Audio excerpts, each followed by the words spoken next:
Problema ko yung laging, ano ba talaga yung yung komprehensibong katotohanan. So, kumari exclusive na sa gitna ng maladagat na karunungan ngayon. Nag-i-stampede yung mga impormasyon sa aking isip. Ano mo na, kapag ikaw ay nagre-research, naghanap ng something to live for and die for, di ba? Siyempre, mag-umpisa ka sa tabula rasa, yung asip. Wala kang alam, di ba? Kasi pag nag-umpisa ka sa meron na presuppositional na position, yung tinatawag na Bantillian Doctrine. So, sa kagustuhan ko malaman agad, kahit nung araw, baka niya, mamatay ako eh. Kung ano yung kahulugan ng buhay. So yun, pinilit kong bawasan o kaya tapyasan. Tawag namin Occam's razor para ma-simplify yung tinatawag na truth. No? So pag truth ang pinag-uusapan, nandiyan yung absolute, nandiyan yung relative truth. 40 plus years, naging relativist ako sa pamamagitan ng research na saan lahat ng karunungan, ng lahat ng aspeto ng academic discipline, no araw, pinakialaman ko. Pero autodidactic ako. Pag sinabing autodidact, self-study yan. Matagal kasi yung school. So, time ko, baka mamaya mamatay ako bukas. So, minamadali ko. Baka mamaya totoong merong kaulugan ng buhay. Baka totoong may buhay sa kabila. Baka totoong may Diyos. Ang problem, pagka Diyos ang pinag-uusapan, yung hiddenness of God, yan ang problem ko. So, kung talagang merong nagmamahal at merong responsible sa lahat ng creation na ito, magmula sa smallest building block ng universe hanggang doon sa macro universe, nasaan siya? Nasaan? Ba't di siya magpakita? Ba't alas mamaya-maya mababasa mo sa mga, halimbawa sa Bible, sinisisi o mga makasalanan, pupunta kayo sa dagat-dagatan ako.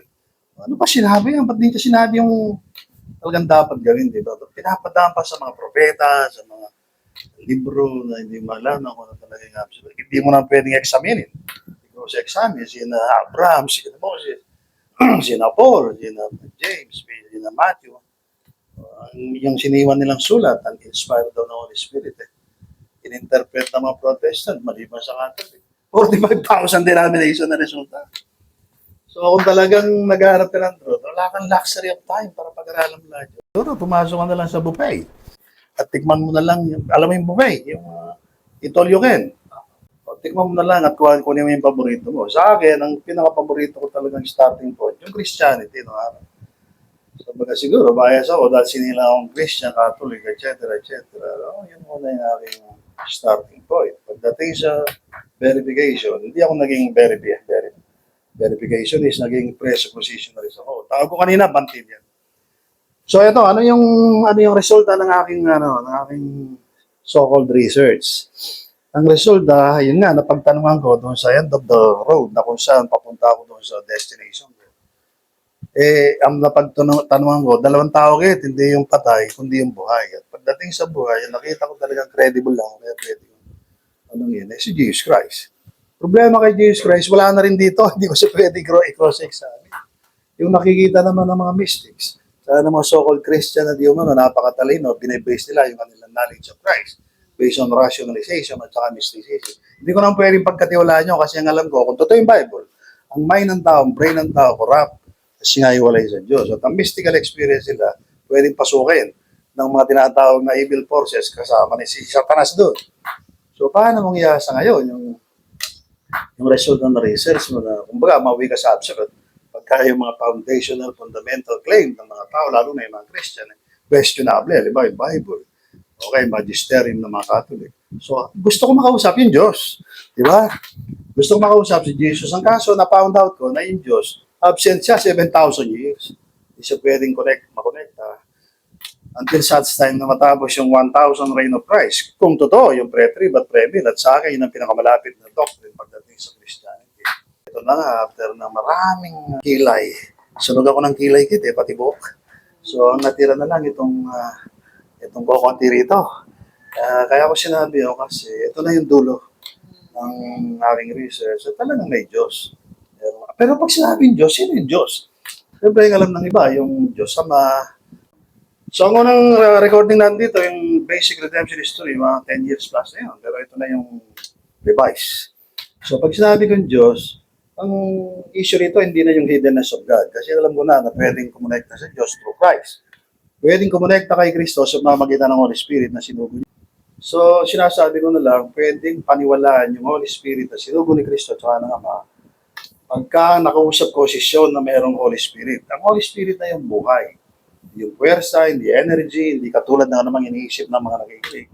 Para bang pag pumasok yan, gabay mo, kaya bigla kang naging genius. Hindi, buhay yun. Pag sinabi kong buhay, Holy Spirit, buhay yun. Bakit? Kamakit. Buhay ka kasi meron nga Espiritu. Point na nakikita ko rito na dapat ito ang mga tao hindi naintindihan kung ano yung Spirit. Kaya lagi natin sinasabi, buhay yan, pag nawala yan, patay ka. Diba? O, siyempre, nilaktawan ko yung soul. Ang soul tsaka spirit, pareho lang, pero hindi talaga eksaktong identical. Medyo mababa yung soul, medyo mataas yung spirit. So, ang pinupunto ko rito, ay yung pagka pinag-uusapan ng Diyos, hindi yung Diyos na natutuwa ko sa theology, sa philosophy.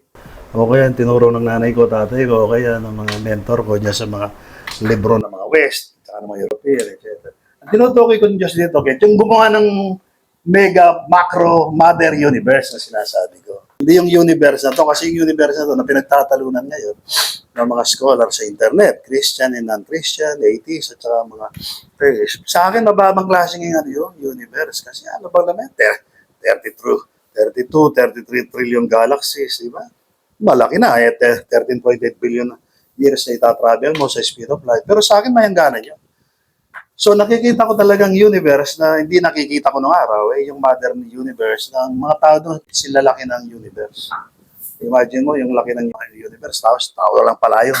Doon sa modern universe. So yun, doon tayo magsisimula pag sinabi ko Diyos. Pero hindi ako magdidetalye doon kasi wala tayong oras. So yung gumawa ng mother universe na sinasabi ko madalas pag nagle-lecture ako tungkol sa theology, philosophy of history, etc. Ang lumikha niyan, yung tawag natin God the Father. Okay, whatever that may mean sa iba. Pero sa akin yun ang origin. So ngayon, yung Mother Universe na yun, lumikha siya ng Mother Earth. Doon sa Mother Earth na yun, lumikha siya ng kamukha niya.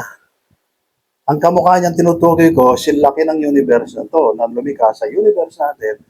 Ang point ko, yung universe na ginawa niya, kamukha niya. So ito yung unang pagkakataong tao ng Diyos Ama kay Kristo nang wala pa si Jesus Christ na pangalan. Wala pa.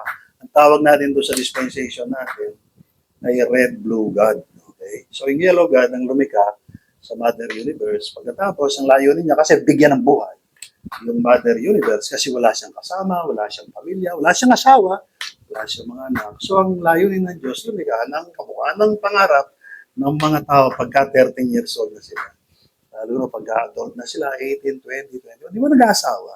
So yan ang anthropological instinct ng mga tao in relation with the plan of God na kung saan gusto lang ng Diyos talaga, meron siyang kapiling para may share yung kanyang glory, yung kanyang kayamanan, pag-ibig, etc.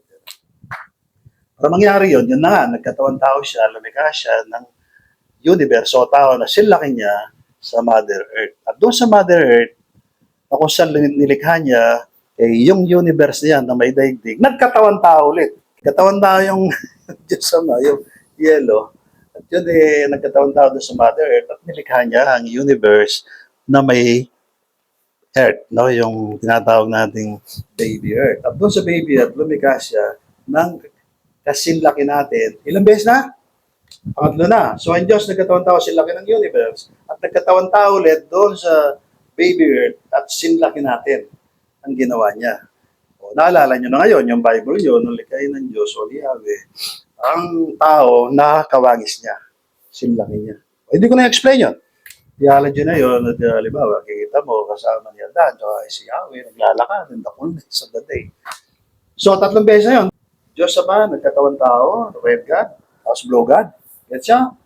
O, dalit salita, hindi naman talaga ito yung point na aking dinidiscuss sa inyo. Kasi kundi, inumpisahan ko lang ang ating sinasabi based on the revision dun sa luma nating redemption story. Kasi nung araw, hindi ko pa alam yan. So, itong pagkakatawan tao niya na sinlaki natin, sinlaki ni Adam, sinlaki ni Lucifer. Si Lucifer, tao yan nung araw. O, nagkaroon ngayon ng evolusyon ng 6,000 years. Ito yung tamang evolusyon na kinokopy ang pilit ng pseudo-science na sa pangunguna ni Charles Darwin sa kanyang evolutionary theory. Ang talagang tunay na evolusyon, si Lucifer, before Adam, nagkaroon ng tinatawag na 6,000 years na nag-evolve from body, soul, spirit. Ang tawag natin, blue code, red code, yellow code. So pagdating ng 7,000 years, sa gitna nun, pinapili ng Diyos yan. At ito yung sinasabi kong absolute free will. Si Lucifer, pinili yung sarili niya sa halip na yung lumikha sa kanya. Tapos, ano nangyari? Napurnada. Yung plano ng Diyos na magkaroon ng buhay ang universe. Nabugok. Ibig sabihin, hindi na-fertilize yung universe sa pamamagitan ni Lucifer. So, namatay ang universe. So, nirecreate naman. At niresurrect ng Diyos yan. Kaya meron tayo ngayon tinatawag na theory sa theology, yung tinatawag na recreation theory o kaya resurrection theory o kaya yung tinatawag kung pre-Adamic history na kung saan ang universe, ginudge ng Diyos at naging tubig ang pang-judge ng Diyos dyan. Pero wag na yun. Sabihin ko lang dito, pag unang binasa mo yung Genesis, ang ganda-ganda, perfect ang lahat, tapos mamaya-maya, and the earth is without form and void. O yun, gagamitin ko muna ng argument yun para i-back up yung unang sinasabi kong judgment of the universe, kasama na yung mga planets, galaxies, solar system, planets, pati yung mga tao, bago masyandan. So, nangyari na yung history na yun 6,000 years ago. So, plan B, ginawa ng Diyos nang ma-resurrect na o kaya ma-recreate ang universe, ipasok na siya daan sa Eva. All along, ang layunin lang ng Diyos dito ay para bigyan ng buhay ang Mother Universe. Para mabigyan ng buhay yun, inuulit ko, kailangan mayroong soul, spirit ang universe na sinlaki ng Diyos Ama. So, nawala yung layunin ng Diyos na pornada. So, pumasok ngayon yung plano ng Diyos doon sa recreated universe at saka daigdig. Pero hindi na ito yung Mother Universe. Ha? So, yung Diyos nagkatawan tao ulit. Tuwing magkakatawan tao siya, mukhang tao yan, ha? Yung creation. At nung magkataon-tao siya, finally, kay Adam, at saka kay Eva, mukhang tao. Okay. Mahalaga to kasi yung iba, alam nila, walang forma ang Diyos. Diyos parang spirit lang. Hindi totoo yun. So, ito na. Nung gawin na ng Diyos, si Adan at saka si Eva, palpak din. Dahil pinili nila yung tree of the knowledge of good and evil, which is death. Wala na naman. Patay na naman. Ang layunin ng Diyos doon para magkaroon ng buhay ang universe. So, dapat kinain nila yung tree of life. Hindi nila kinain. So, pumasok na naman yung tinatawag natin malasak na naririnig, yung redemption history. Mabilis ko sinasabi to kasi review ito. Okay, Sean, ha? Ang pumasok ang redemption history, magmula doon siya, magmula rito dyan siya, magmula ron, o doon sa taas doon, napunta rito. So, extension ito, no? 7,000 years ni Lucifer, o kaya 7th day, ni Adam na kung saan parana ng Diyos yan. Through Christ. Yun, ito yung pagkakataon-taon na alam ng mga Christian sa labas. Yun tinatawag na incarnation of God in Christ through Mary. Yun, medyo yan. Hindi ko na-i-explain kasi alam ng mga Catholic at ng mga Protestant. Yung kaninang ina-explain ko, wala silang alam doon. So itong ina-explain ko ito, dapat alam na nila, wag na nila akong debatehin dito. Kasi yung redemption history magmula kay Adam hanggang kay Abraham, 2,000 years. Parallel lang yon ng code blue doon sa panahon ni Lucifer. Mamaya tanongin niyo ako bakit nagkaroon ng rebellion doon. Yung tinatawag na mga Anunnaki na nagkaroon ng relationship sa mga babae sa lupa, sa Genesis 6, issue ngayon to sa internet. Yung mga tinatawag ng mga Nephilim na naging resulta nila, mga giants na hanggang ngayon, pinagdidibatihan ito. Pero mamaya, i-detail ko yan. Pero totoo yan. Na nakialam si Lucifer, si Satanas sa daigdig doon sa unang 2,000 years. Mamaya ako nasabihin, ang dahilan, hindi natin topic yan. Sinasabi ko lang, from Adam to Abraham, nagkaroon ng blue code. O yung layunin ng Diyos dyan, magligtas ng mga taong i-resurrect doon sa millennium, kita at saka siya, para magkaroon ng DNA ang universe. Pang-natural o taong kamukha nyo, kamukha ko, kaya lang perfect doon sa millennium, yung ipapalit sa mga taong na-fall dyan sa blue code na yan. O, sila kasi, anong panahon ni Lucifer, naging demon sa evil spirit. Whereas tayo, kukuha ang Diyos doon sa blue code na yon at sa lahat ng red code, yellow code para merong mag-populate o mag-repopulate sa buong daigdig, sa lahat ng planet, sa buong universe at sila yung i-govern ng mga angels, angelic, na mula sa red code at saka sa yellow code at magiging buhay ng universe na to at ultimately mga universe yan darami ng darami at magiging buhay ng Mother Universe, soul and spirit. Pag-usapan na lang natin kung paano mangyari itong layunin ng Diyos na ito na nakaraan, ngayon, ito nakaraan 6,000 years. Pagulo pa rin ang theology, yung philosophy of religion. Kasi yan ang layunin ni Satanas eh. Ang dating Lucifer para hindi makuha yung dating posisyon niya, lalo pangat naiingit na siya sa mga tunay na pang-rapture ngayon. Kasi ito yung magkakaroon ng eternal life na wala nang hanggang pamamahala nila throughout all eternity at saka infinity. So, balik tayo ngayon. Dito sa 6,000 years na kung saan ang mga Christian sa labas, medyo malabo pa rin sa kanila to. Kaya nga yung 7 days in a week, o kaya 6 days plus 1, naging reliyon eh. Nagkaroon ako sa Batarian. Ay, di ako sa Batarian, pero naniniwala ako noon the 7,000 years, yung millennium. Malapit na. 5 years na lang, magmula ngayon. Pero sa atin, minus 7. Madali salita, kami ako na naman nile-lecture yun kung bakit pwede na tayo ma-rapture ngayon. Wala pera, sige ba, nagkantay pa ng 5 years. Hindi nila alam kung saan kukunin yung 7 years. Pero sa atin, walang problema. Ituloy ko lang.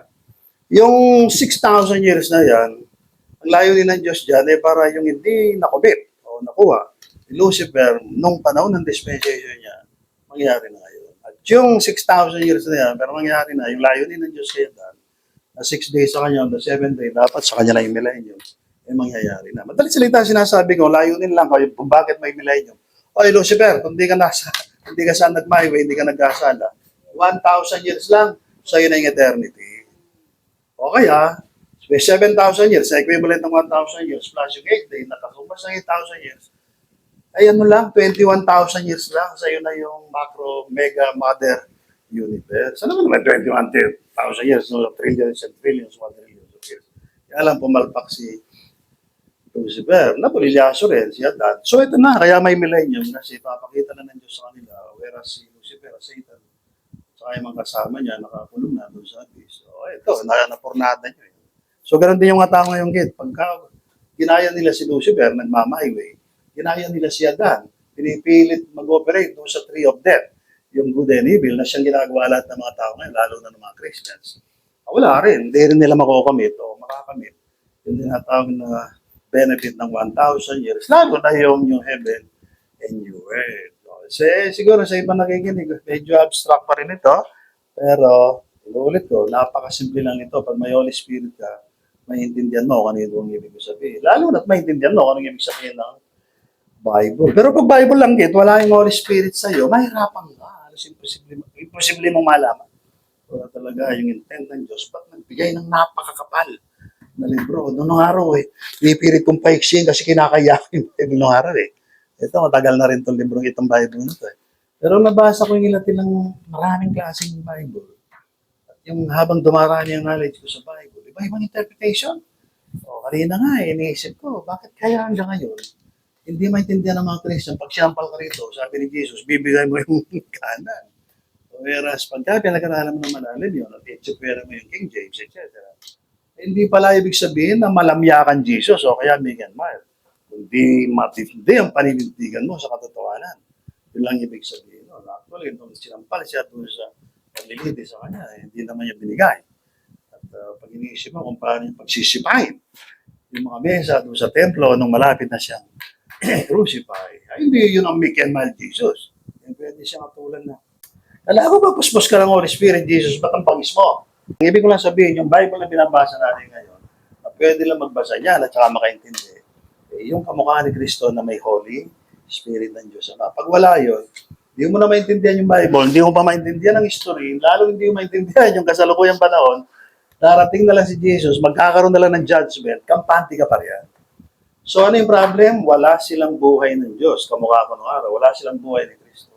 Wala silang spirit. Ang problem sa spirit, lalo na't nilagyan natin spirit tapos yung isa Holy Spirit. Yan, iba na yan. Tapos nagiging Holy Guest. Diba? Sa King James, Holy Ghost. Pag Holy Guest, ano lang yan, bisita. Pumasok lang si Jesus. Pagkatapos namatay ng libing na buhay magulit, umakit sa langit, pumasok si Jesus sa buhay mo, ay, bisita lang yan. Pwedeng umalis mamaya. Yun ang problem sa iba't ibang theology na na-create ng mga theologian. Sana yung Armenian theology o kaya Pelagianism. Na kung saan yung Holy Spirit, maliban sa mistisong puwersa, energy o whatever na parang doctrine ng mga kulto at nawala yung kanyang divinity, yan, sampulat na, mix-mix na, mekos-mekos na ang theology.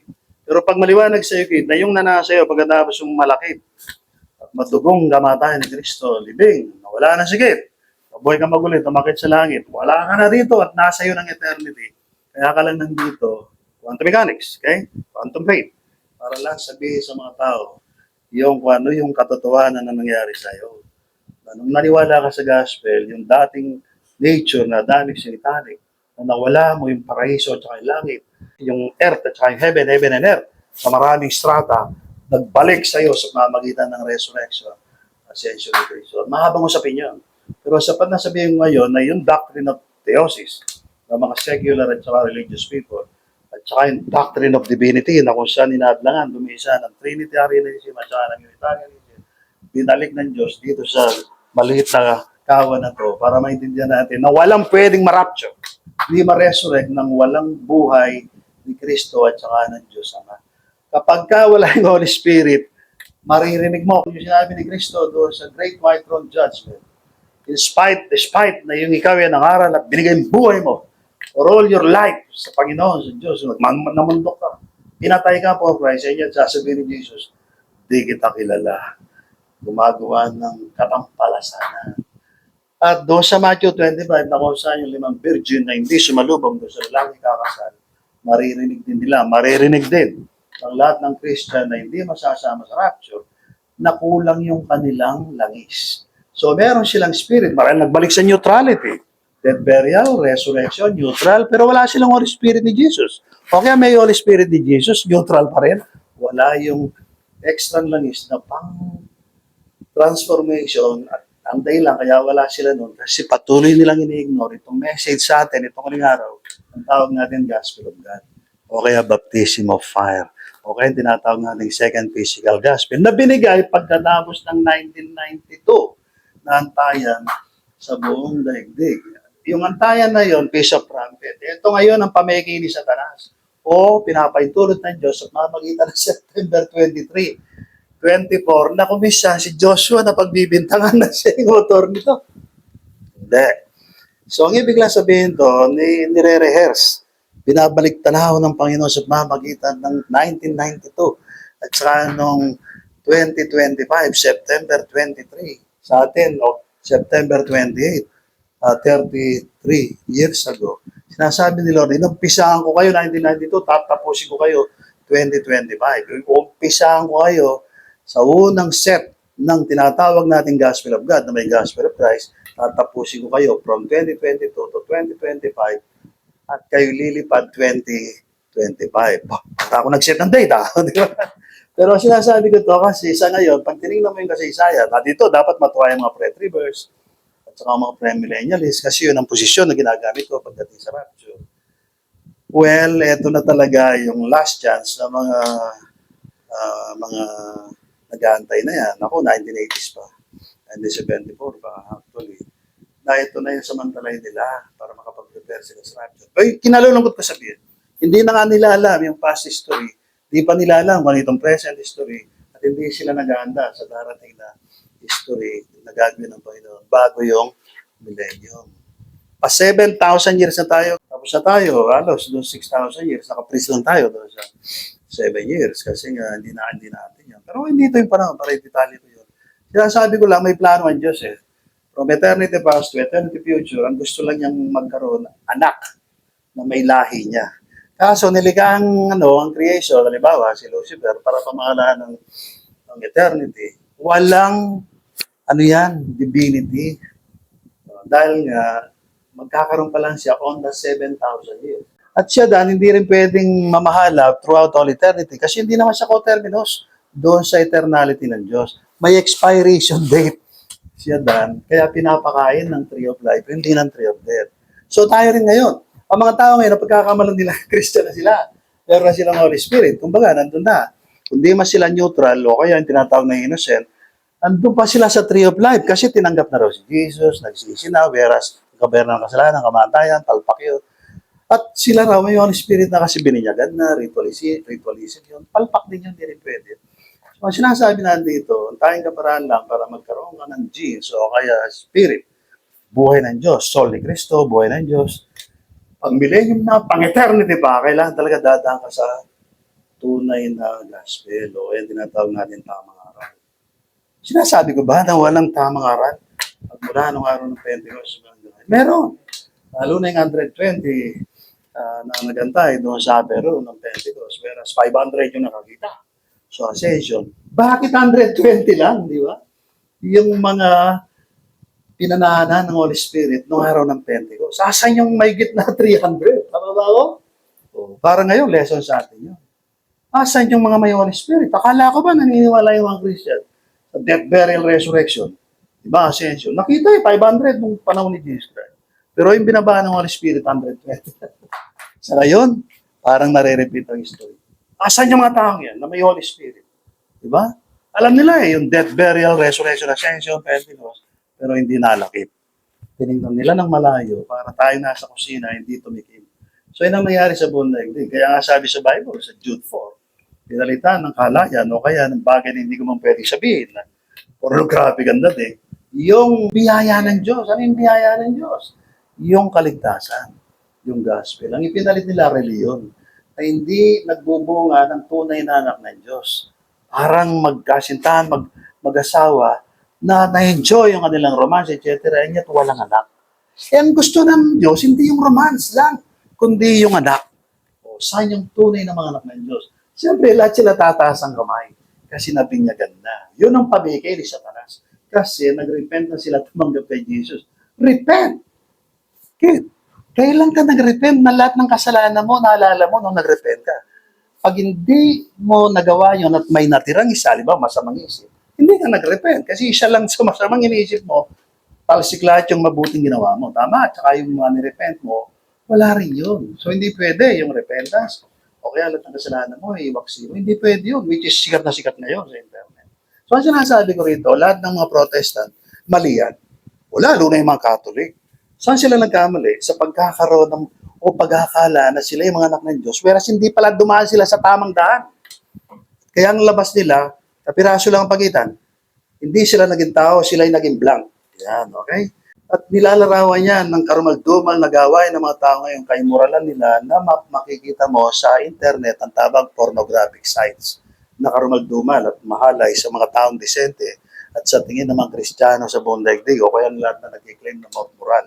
Sino itong mga taong ito? Sila nga yung tinatawag na gumagawa ng katampalasanan. Kasi yung kanilang mga ritual o kaya yung mga doctrine nila, lalo na sa soteriology, sa tingin ng Diyos, kahalayan, kalaswaan, kasi hindi nagdudulot o nagre-resulta ng pagiging anak ng Diyos. Kamukha lang ng mga tao dito sa daigdig na napaka-immoral, mahalay ang ginagawa nila, kaya ang tawag pornography. Kasi nga hindi nagre-resulta ng tunay na anak. Pero ina-enjoy nila yung sex. Ganon din ang Christianity ngayon, ina-enjoy nila yung pagiging Christian nila. Pero walang bunga para maging buhay ng universe na to, sa moment ng rapture, hindi sila madadala papuntang universe kasi hindi talaga sila pwedeng maging binhi ng Diyos. Wala silang buhay ng Diyos. Pero sila buhay ni Lucifer, Satan o kaya ni Adan na yung neutral hindi nakuha. Nandun pa rin sila sa negativity na taglay ang good and evil. Pinagmamalaki nila. Wala na silang evil. Good na lang. Pero yung evil na yon, pagka napagkamalan mong requirement para ikaw lumipad doon sa life o kaya eternal life, kasi hindi na gumagawa na mabuti. Dati akong drug addict, dati akong sugarol, mapagmura, etc. Pero hindi pala namatay, nawala yung old sinful nature mo na good. Galing kay Adan. Di ba dati si Adan good, naging evil. Si Lucifer na dating good, tapos naging Satan. Hindi lang ng mga tao yun. Ang alam na lang nila, yung nag-disqualify sa atin, eh, yung evil. Pati yung good, remember, Kit? Ang kinain ni Adan, yung good and evil.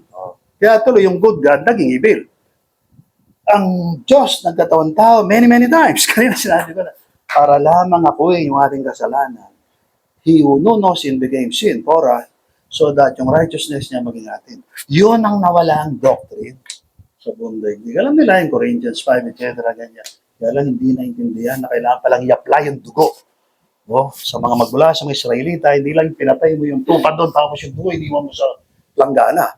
Kailangan talaga ilagay mo sa hamba ng bahay mo para pagdaan ng angel of death, hindi paparayin yung mga anay. Sa atin ang ibig sabihin doon, kailangan talaga yung death burial ni Kristo, i-apply natin sa atin as if namatay ka, nilibing sa moment na yon. Sinong nabinyagan ang may ganong kaisipan? Sinong mga nagsisi tumanggap kay Kristo ang may ganong worldview o kaya mindset magmula ng oras na yan? Pinaligdan ang lahat. Ang pamilya, ang sarili, ang kaibigan, ang sistema sa buong daigdig, economic, social, political, and name it. Kasi namatay sila nilibing. At nasunod nila yung requirement sa Bible na forsake everything, deny yourself, take up your cross and follow me. Ba't hindi nila magawa yun na tawagin nanay nila na Gina? Ba't di nila magawa yun na sabihan ng lahat ng Christian, rebelde sa Diyos? Sila yung mapaggawa ng kahalayan. Na pag binati ka ng good morning, isasagot mo, mura. Kasi ang mga tao ngayon, kasama yung mga Christian, mura talaga. Hindi na mahal. Bakit mura? Hindi naman nila buhay si Jesus. Hindi nila buhay ang Diyos Ama. Sinong buhay nila? Si Adan, saka yung Lucifer na naging Satanas. O, siyempre, aware sila ng masama sa kay Satanas. Ang ginagawa nila puro kabutihan, social gospel, social work, prosperity gospel, kung ano na invento, simbahan, mga Catholic school, Protestant school, mga missionary works, mga hospital, tinayo yung lahat sa pangalan ni Kristo. Walang ginawang masama. In fact, yung mga Christians. Now, ini-inechipero ko na mga hindi Christian kasi nga, yung mga Christian ang harap sa Great White Throne Judgment. At sila yung binabawasan natin ng bilang. Okay? Sana kung may makinig nito, magunos daily sila. Hindi na nga sila makapasok sa kariyan. Mga leader ito ha, pastor, pare, ministro, lalong hindi makapasok pa yung gustong pumasok. Kasi inahadlangan nila yung pinto papunta sa kalangitan, sa eternity. Bakit? Mali yung doctrine. Kaya sabi ni Paul, sino mang nangangaral ng ibang gospel maliban sa pinreach namin, pati ang hell, preaching ni Paul ha, ibig sabihin, Romans, Corinthians, Ephesians, Colossians, etc., Timothy, pati yung sulat ni Matthew, ni Mark, ni Luke, ni John, pati yung sulat ni Moses, etc., at saka ng mga prophet and priest. Pag merong nagpipreach ng gano'n, sabi ni Paul sa Galatians 1:8-9, at nasa pulpito, binasa yung Bible, yung Old Testament, yung New Testament, tapos sasabihin sa dulo, at ito ang salita ng Diyos, ito ang ebanghelyo ng Panginoon. Dapat bago pa matapos yung salitang ebanghelyo, salita ng Diyos, tatayo ka na kit. Ituturo mo na yung pastor, pare, ministro, kung sino mang nangangaral yan na gumagamit ng Bible. O kaya nang mag-preach ng gospel na hindi death, burial, resurrection, ascension, Pentecost ni Cristo, pakasumpain mo na.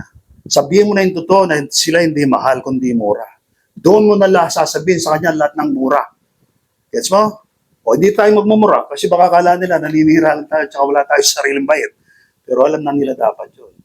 So ano yung sinasabi ko rito? Yung plano ng Diyos na magkaroon ng buhay, magkaroon ng kasintahan asawa, si Kristo at saka ang Diyos. At saka ang eternity, hindi na mamatay kailanman kasi co-equal, co-terminus na sa Diyos siya kasi divine at human na. At para maging divine human, kailangan magkatawan tao hanggat sa sinapupunan ni Mary, magkatawan tao siya para maging partaker tayo, hindi lang ng kanyang glory, kundi ng humanity ng creation. At nakukuha lahat yun sa pamamagitan ng simpleng gospel na ginawa na ni Jesus doon. Panoorin na lang nila yung Passion of Christ para ma-review sila doon sa sacrifice ng Diyos through Christ. At para malaman nila kung gaano karindi dapat itong pagsunod kay Jesus Christ na nagsisimula initially doon sa commitment mo, hindi sa works, hindi doon sa tinatawag nating faith without malaking works. Hindi, kundi doon sa faith na nagre-resulta lang ng discipleship to the point of death kung kinakailangan. Ay, kung gaano mahaba ito, kasi ano lang ito, sample lang na gagawin natin mga series na mga live natin sa mga susunod na araw at saka sa YouTube. Para pagdating ng Panginoon at hindi sila nasama, malaman nila nag-warning tayo. Ayaw lang nila makinig, parang panahon ni Noah. Sa bilyong mga tao, walo lang yung naligtas. Parang nung panahon ni Abraham, marami na rin tao. Kanya 3 lang ang naligtas. Sa uling araw na to, ganoon din, yung mga umasa ng rapture, wag na. Kasi ang di kayo dumadaan doon sa death, burial ng Panginoon Jesus. Tawag natin, hindi lang gospel of Christ, kundi gospel of God. Literal yun, by faith. At ang ibig sabihin ng commitment mo talaga na sa church, yung last days na ecclesia, na tayong kukunin ng Diyos as a group, pero yung isang katawan. Ito lang. Hindi ko na-explain yun. Alam na mga Christian sa labas. Seminary sila, etc. Kaya yung seminary nila. So, kung araw pa sinasabi, sementerya. So, kung gusto lang tunay na seminary, gusto lang tunay na iglesia, o kaya tahanan ng Diyos, kukunin yan, body of Christ, bride of Christ, eto lang. Magipagkita sila sa pinakamalapit na pila, ni sa kanasyon, sa kanakit. At sino man kasama na dito, na handang mabuhay o kaya mamatay, hindi kaya kailangan sa gospel ng Panginoon Jesus. At saka ng Diyos naman.